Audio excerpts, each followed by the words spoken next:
तो इसके बाद भी राष्ट्रगीत जो है वो पूरा गाया गया, तो राष्ट्रगीत रोका नहीं गया। और हम बात कर रहे थे परंपरा की, जहां पर 2 छंद गाने की परंपरा थी। अनुराग भदौरिया हमारे साथ हैं, उनको बोलने का मौका नहीं मिला अब तक। 1 मिनट में आपके पास आऊंगी ईशान त्यागी। अनुराग, ये वंदे मातरम राष्ट्र सम्मान का मुद्दा है इस वक्त या सियासी हथियार बन चुका है और इसको जानबूझकर बढ़ाया जा रहा है?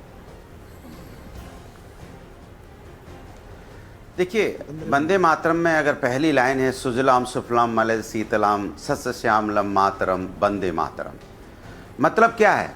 मतलब है कि हमारी भारत माता की तो के पास स्वच्छ हवा है, यही तो है।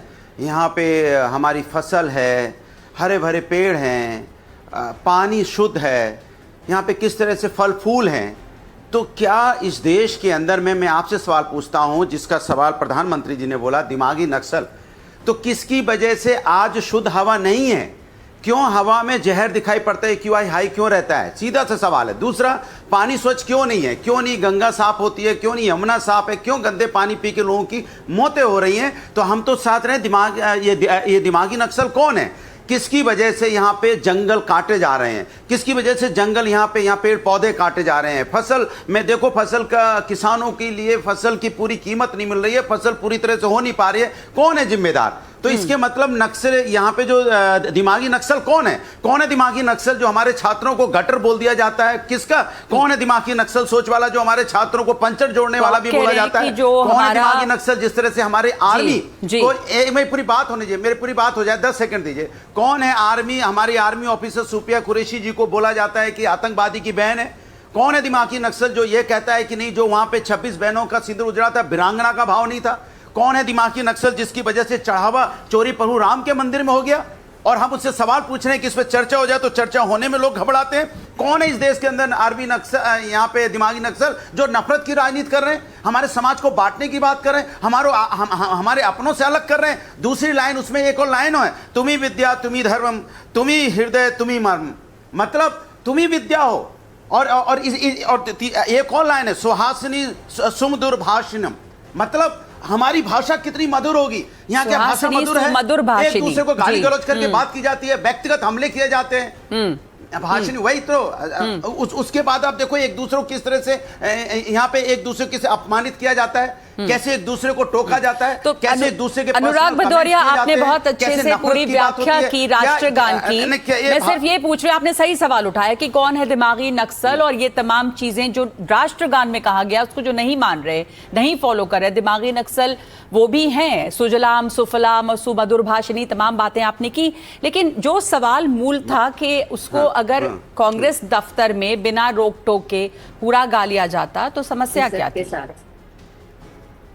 अनुराग, मेरा सीधा सा सवाल हो तो कांग्रेस में वहां पे जो लोग थे बताएंगे क्या हुआ था, नहीं हुआ था, क्या बात हुई थी, वो तो हमें नहीं पता। लेकिन हम एक चाहते हैं कि हमारे छात्रों की आंख फोड़ दी जाए, पैलेट गन चल जाए, AK-47 चल जाए, उनके हाथ पैर तोड़ दिए जाए। तो ये मैं इसीलिए तो मेरा सवाल है कि दिमागी नक्सल कहां से आ रहा है? वापस लेने की बात तो कोई नहीं कर रहा।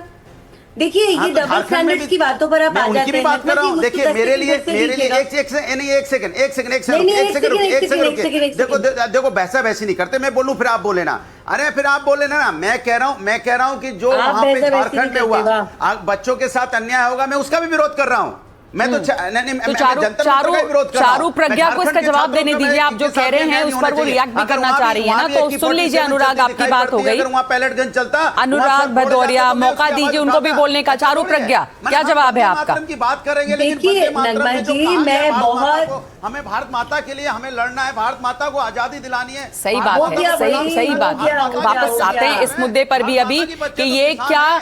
एक मिनट रुक जाइएगा अनुराग भदौरिया, मैं अभी वापस आती हूँ इस मुद्दे पर कि क्या राष्ट्रगीत के सम्मान की आड़ में राजनीतिक ध्रुवीकरण हो रहा है? चारू प्रज्ञा, क्या ये इतना बड़ा मुद्दा, अगर राष्ट्रगान वहां पर गाया गया, बीच में क्या टोका गया, बट जो अनुराग भदौरिया सवाल भी उठा रहे हैं, क्या जवाब है आपके पास? देखिए, मैं नगमा जी पहले भी यही बोलने की कोशिश कर रही थी, जो कुछ सेकंड हमने कल देखे सोनिया जी के, है ना, वो कुछ सेकंड की बात नहीं है, वो 90 साल के कांग्रेस पार्टी के इतिहास की बात है। ये ऐतिहासिक डिस्कम्फर्ट जो वंदे मातरम को लेकर कांग्रेस पार्टी आज तक दिखाती चली आ रही है। अभी तो कह रहे थे मैं में नहीं करता अनुराग जी, अब कैसे में पे आ गए? भारत माता आपकी में बारी जो में मैंने हमारे- आपकी बात मान ली थी, मैं आप बस शायद इतना नहीं भी पूछ रहा करते हूं। होंगे, बट वंदे अब मातरम तो की ये बात पता करेंगे, चल गया आप वंदे करते ही हो। मातरम में जो अब गाया क्यों मेरे गया ऊपर बोल रहे हैं? गीत नगमा जी, you'll have to उसमें- stop him, उसमें please. जो- अनुराग, एक मिनट, आप उसको पूरी बात करने दीजिए।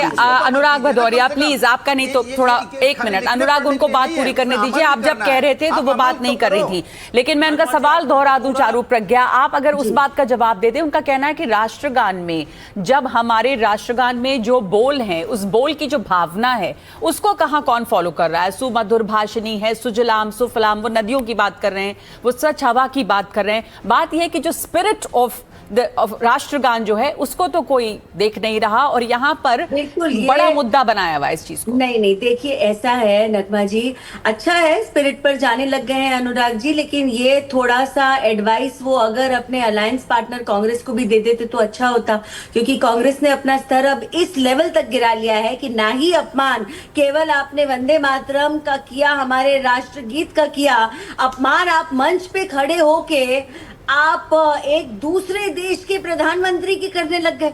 आपको लगता है कि महिला सशक्तिकरण बस आपके परिवार की 2 महिलाओं तक टिक कर रह जाए, उसके बाद आप पीएम मेलोनी के बारे में ईशान त्यागी इसका जवाब देना चाह रहे हैं। देखिए, बात हम वंदे मातरम पर वापस आ रहे हैं, और जो मुद्दा आज बहस का वहीं आते हैं। ईशान त्यागी, इस पर क्या जवाब है आपका? नगमा जी, देखिए, मैं किसी के बीच में नहीं बोला, और मैं आशा करता हूं मेरे साथ भी आप पूरा वो करेंगी, समर्थन करेंगी मेरी इस बात का।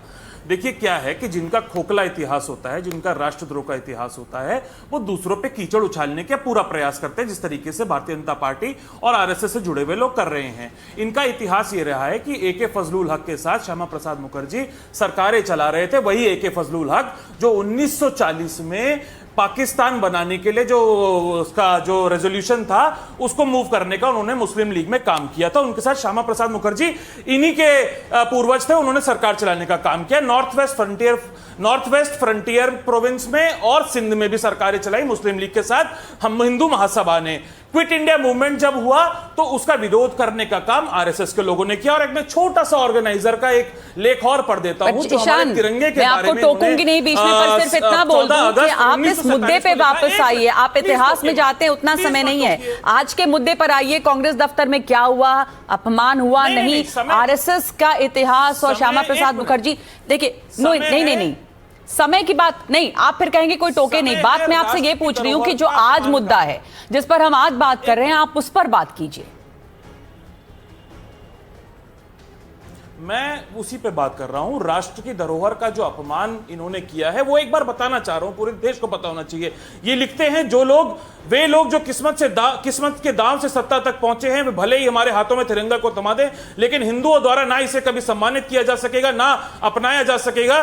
3 का आंकड़ा अपने में अशुभ है, और एक ऐसा झंडा जिसमें 3 रंग हो बेहद खराब मनोवैज्ञानिक असर डालेगा और देश के लिए नुकसानदायक होगा। ये आरएसएस कहती है देश के तिरंगे के बारे में। अगर आप कहेंगे तो मैं पढ़ देता हूं, ये संघीय ढांचे के बारे में बोलते हैं। आपने जितना कहा है उसी पर जवाब ले लूं। मलूक नागर से, मलूक नागर और समीर चौगांवकर, आप दोनों की प्रतिक्रिया इस पर जो ये कह रहे हैं, अपमान की बात तिरंगे की, राष्ट्र ध्वज को नहीं फहराती है 50 साल तक। हाँ, ठीक है। समीर चौगांवकर, 50 साल तक राष्ट्रीय ध्वज को नहीं फहराया गया था आरएसएस के हेडक्वार्टर पे, उस पर भी जवाब लीजिएगा।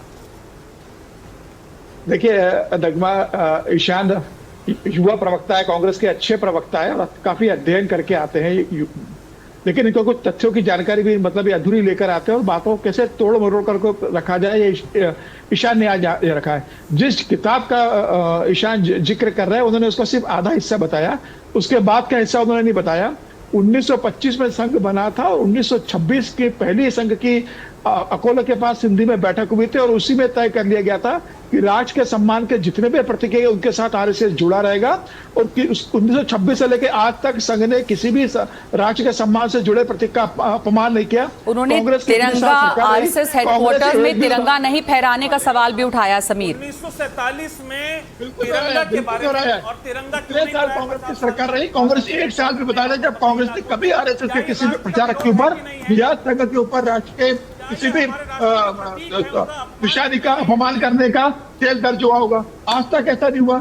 संघ हमेशा से राष्ट्र सम्मान के साथ जुड़ा रहा है। इस तरीके से बेबुनियाद बातें करना मुझे लगता है ठीक नहीं है। और मैं एक और करेक्शन कर देता हूँ कि जब ईशान किशन बता रहे थे जिन्ना के मामले को लेकर, तब जवाहरलाल नेहरू 1937 ने मौलाना अब्दुल कलाम आजाद को बुला के पूछा था कि ये क्या मामला है, इसमें क्या किया जा सकता है, मुसलमान है, आप बताइए। तो अब्दुल कलाम आजाद ने कहा था कि अगर इस मामले को आप आगे बढ़ाएंगे वंदे मातरम को लेके, तो मुसलमानों का एक हिस्सा टूट कर जिन्ना के साथ जा सकता है, ये विवाद होगा, हिंदू मुस्लिम संघर्ष बढ़ेगा। तो अभी स्वतंत्रता आंदोलन जरूरी है, तो अभी इस विवाद को तूल न दिया जाए। और इसलिए मौलाना अब्दुल कलाम आजाद के सलाह पर जवाहरलाल नेहरू ने फैक्चुअल गलत तरीके से बता रहे तो देखिए फैक्चुअली गलत ये बता रहे हैं, ईशान ने जैसा करेक्शन इसमें किया था कि गुरुदेव के सलाह पर इसे माना गया था। अब्दुल कलाम, हाँ, मलूक नागर भी कुछ इस पर जोड़ना चाह रहे हैं क्या आपके पास? जी जी जी, बोलिए बोलिए, एक सेकंड समीर जी। मलूक जी बताइए।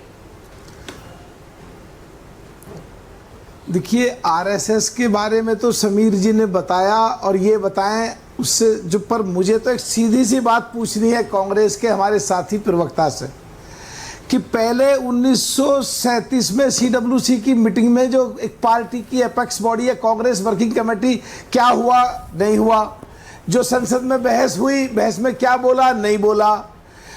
देश के संविधान के अनुसार देश की संसद में नियम और कानून बनने के बाद अब ये 2 छंद गाना चाहते हैं या 6 छंद गाना चाहते हैं, ये